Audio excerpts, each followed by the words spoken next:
we're not using microphones, but we are filming it. We don't have a public address system. So rather than have somebody run around the room with a microphone, we thought it would be easier when you ask your questions, if you could face the microphone that is on the camera, okay, in the back of the room, and address your question to the camera, okay, even though it might be for Ken or Bill or David. Everybody got the program? So that being said, we throw the floor open to questions. Can't believe that. Okay. A question for David. Do you think with more companies, Sorry. do you think with more, this is really awkward. Do you think with more companies moving towards telecommuting, that will also have an impact on your business? Because I work for a company and they're really pushing people to work more from home and kind of exploring those kinds of options. In the 89 to 2001 time frame, when technology was exploding, there was a lot of talk about that during that period of time, and ultimately some people tried it and it didn't work out. I think what you'll see is there's going to be renewed effort for that because everyone's watching overhead, and as technology advances, that will happen. But as of yet, it's not that it failed in the past, but it didn't catch on like like everyone anticipated. I do think, though, there's going to be a renewed effort, especially by corporate America, the big firms in America, to try and do that because every penny counts now. I'm going to ask that as you pose your question, if you would identify yourself, and if you have an employer or wish to identify that organization, that's fine as well.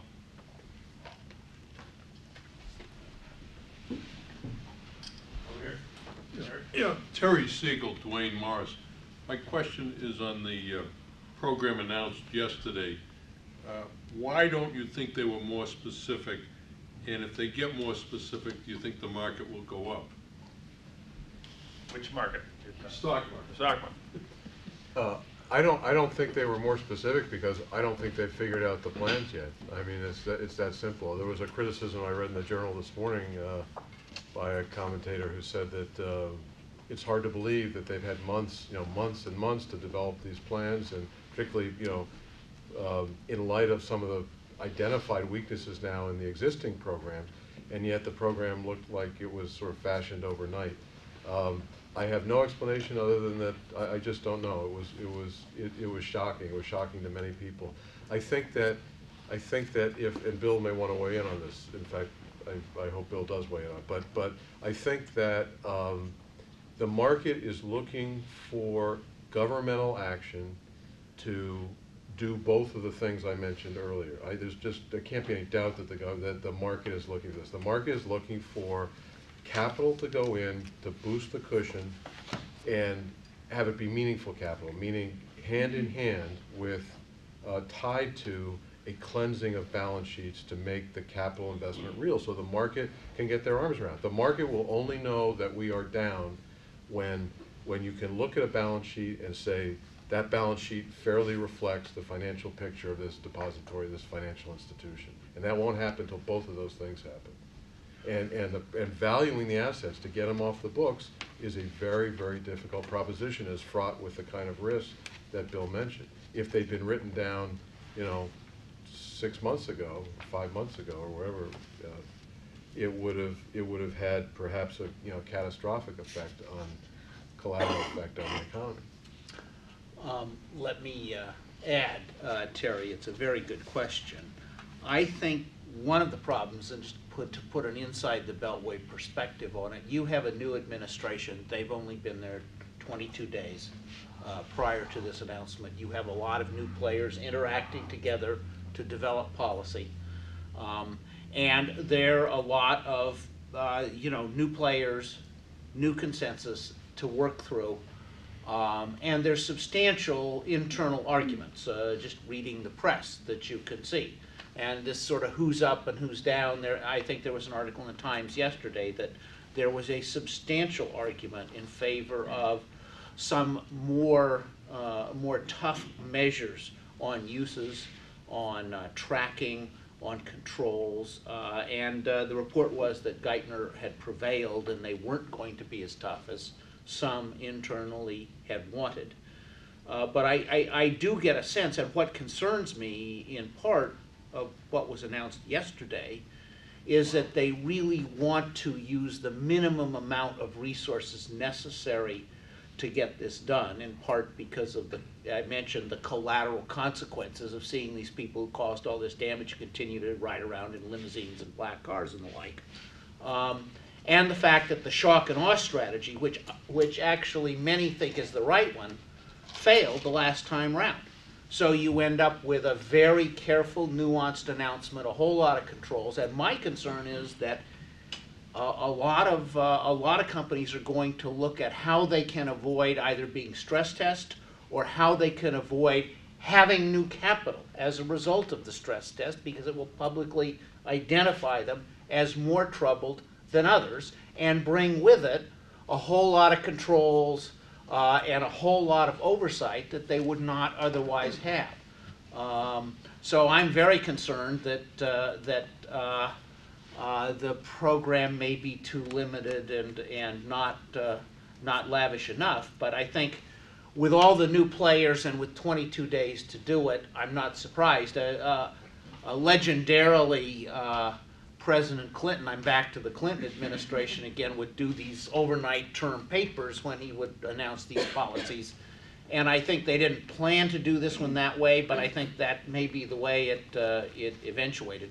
And you got something that's sort of the lowest common denominator that a whole group of newly interacting advisors could agree on. And the devil is going to be in the details, and how the market reacts will be part of nuancing and filling out those details.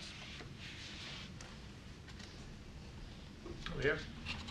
Bob Bench from Boston University, and the question is really involves all three panelists, but we'll start with Bill.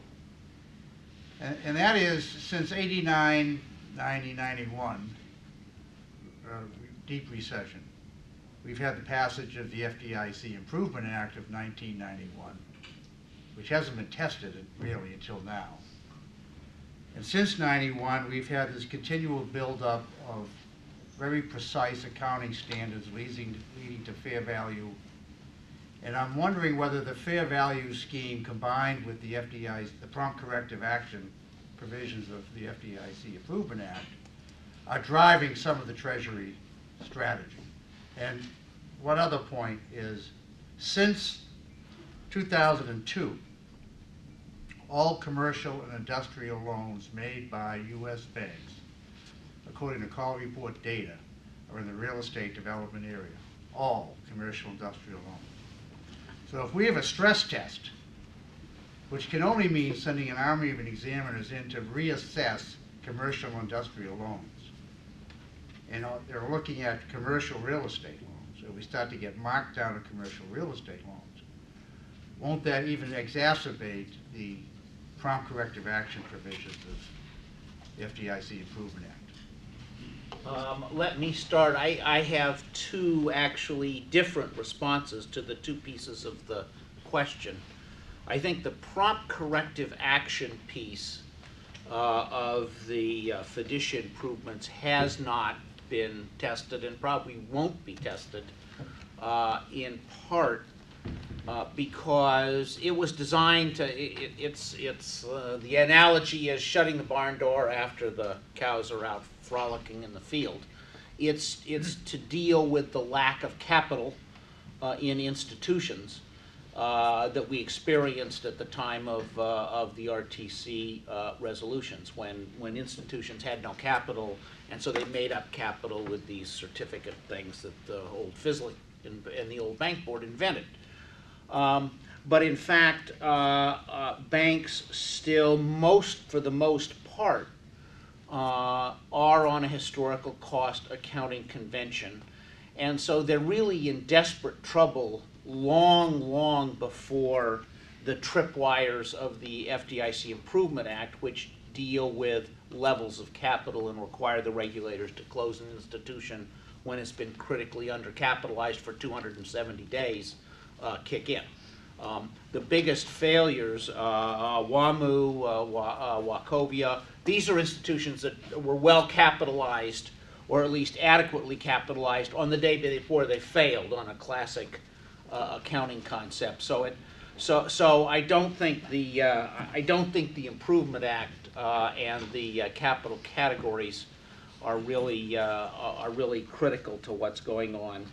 On the other hand, as I tried to indicate in my remarks, I think the fair value accounting and the fact that broader categories, even on banks, of trading assets are now marked to market by the accountants. And the fact that no one knows right now the market's overcorrected, we have a relatively low value or non-existent value on potential trading assets, has inhibited and made it difficult to develop how do we get the toxic assets out into a isolated situation where they're not causing damage, because under the accounting doctrines that will cause the accountants to require people to reevaluate a lot of asset values and lead to further markdowns, further capital needs, and further freezing up, or at least non-opening up of the credit markets. On the stress test, I'm worried that you're right. I hope that you're wrong. I guess I'm trying to have some of the optimism that we have been counseled is the appropriate strategy for looking forward at commercial real estate. If you're asking me to comment on that, it's not my area of expertise, but I can tell you from the leasing perspective, that there are very few defaults. There are very few people who are late with rent in these buildings. And then if you look at the vacancy rate in the market, the direct vacancy in the market, 8% of the market is vacant. So there's 8% of these buildings are not generating income. But I can tell you that I think, for the most part, that all of these buildings are performing assets. I think what I spoke about in my presentation is there's a lot of storm clouds on the horizon. The other thing is that there's a lot. What's happening at the John Hancock Tower right now, there's a significant amount of loans across commercial real estate that's rolling over in 2010 through 2012. And the proof will be in the pudding there. I think if the economy continues to do this, that stress test is going to be, I think I agree with you. I'd hate to say it's true, but it might be at that time, but not right now. Over here. Yep. Steve Kukas, Turing and Hazel. I guess this is a question for Bill, Ken, you as well, Con. Why the distinction between TARP 1 recipients of the funds and TARP 2 in terms of conditions? I can't figure that one out. I mean, the agreements specifically contemplate the government can change the rules. So why shouldn't everybody be treated the same? Is it some principle basis to distinguish between the two, or is it just political nuance that I'm just too simple to appreciate? No, you're definitely not too simple to appreciate it. But the key issue, Steve, is that the section 6.3 of the securities purchase agreement say that Treasury can unilaterally change the terms of the agreement if required by an act of Congress. Right. And I think if Congress steps in, this has all been the government, the administration playing around with this. So why isn't Congress stepping in? Well, they may. I mean, the Senate version of the stimulus bill just may do that. And if they do, and if they require that it apply, I haven't read it frankly, but if they require, if those provisions find their way into a House counterpart, and they ultimately get enacted, and they say that these apply to recipients of right now. I think the way it's drafted, what I read in the Journal this morning, is it applies to all bailout money. So I think that would probably be interpreted to mean capital purchase program money too.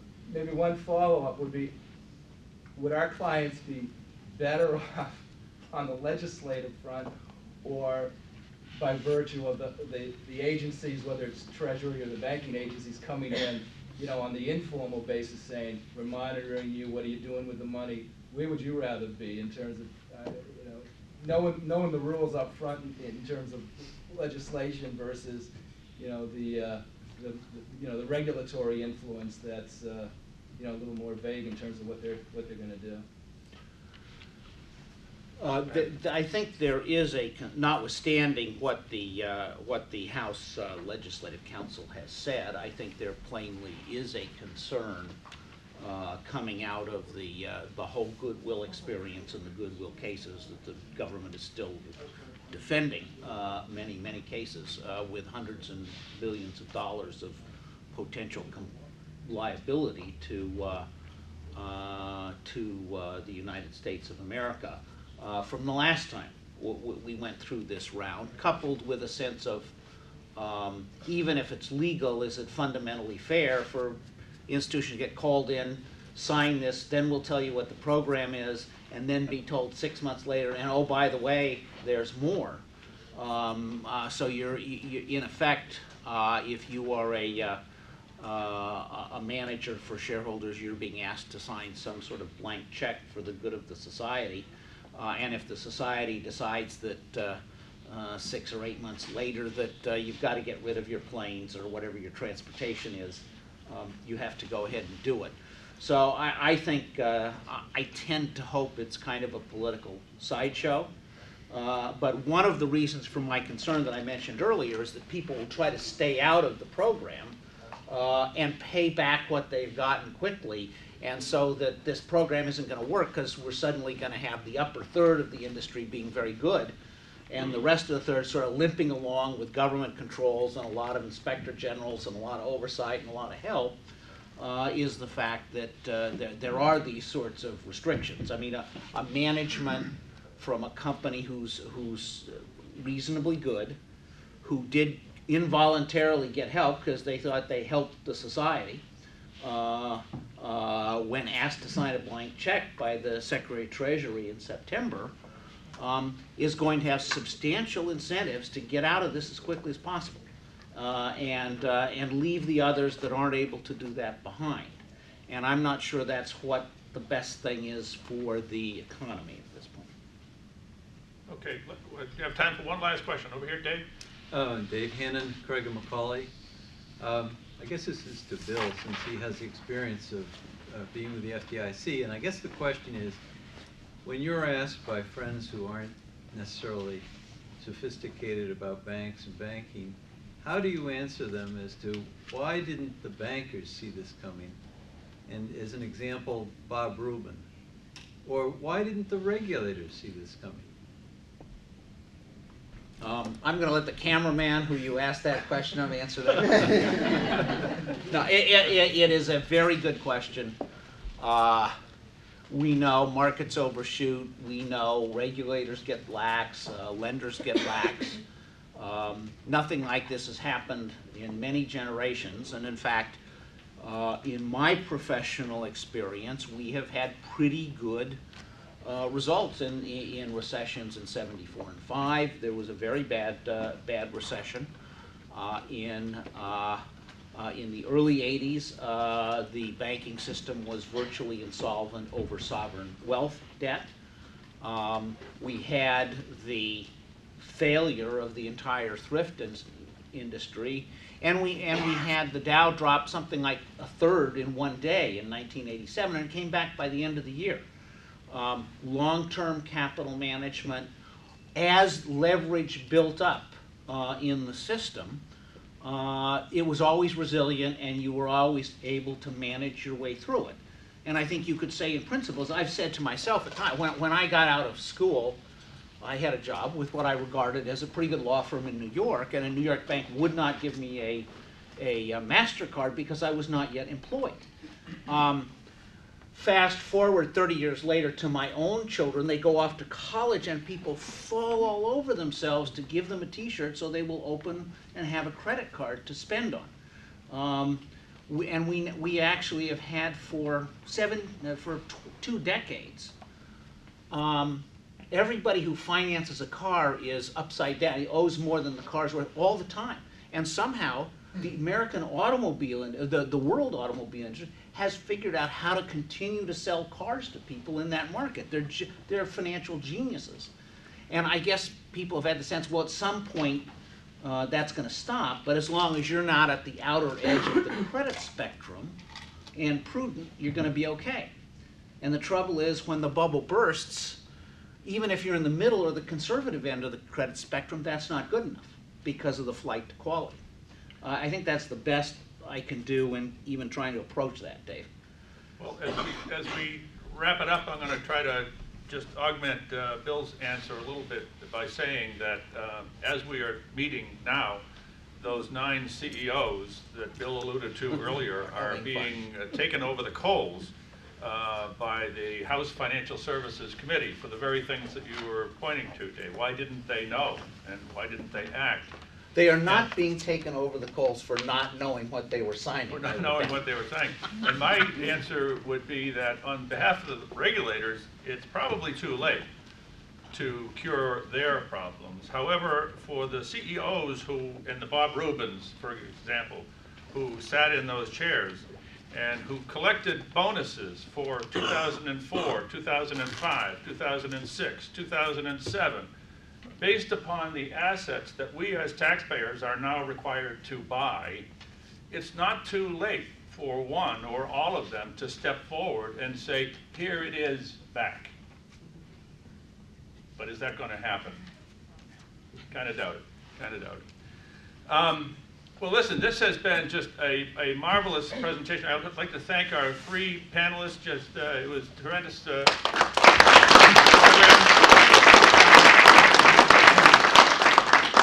In 2 weeks, we will be meeting in the same room, and our drill down issue, apropos of what we're talking about now, is going to be Ron Barad and Jonathan Black talking about securitization. Is there a future for it, or is it? And what happened to it? Yes. And there's a company here in Boston that is the leading seller on the internet of commercial loans and commercial real estate loans. It's called DebtX. Many of you may have heard of it. And we'll have the executive of DebtX here to do the drill down on an industry. And of course, we'll have our update, presumably over the next 2 weeks, some of the holes that were left by Secretary Geithner yesterday to be filled in, will be filled in, so we'll have those for you as well. Thank you all again for coming. We appreciate it. And Nancy, thank you for your hospitality and for lunch.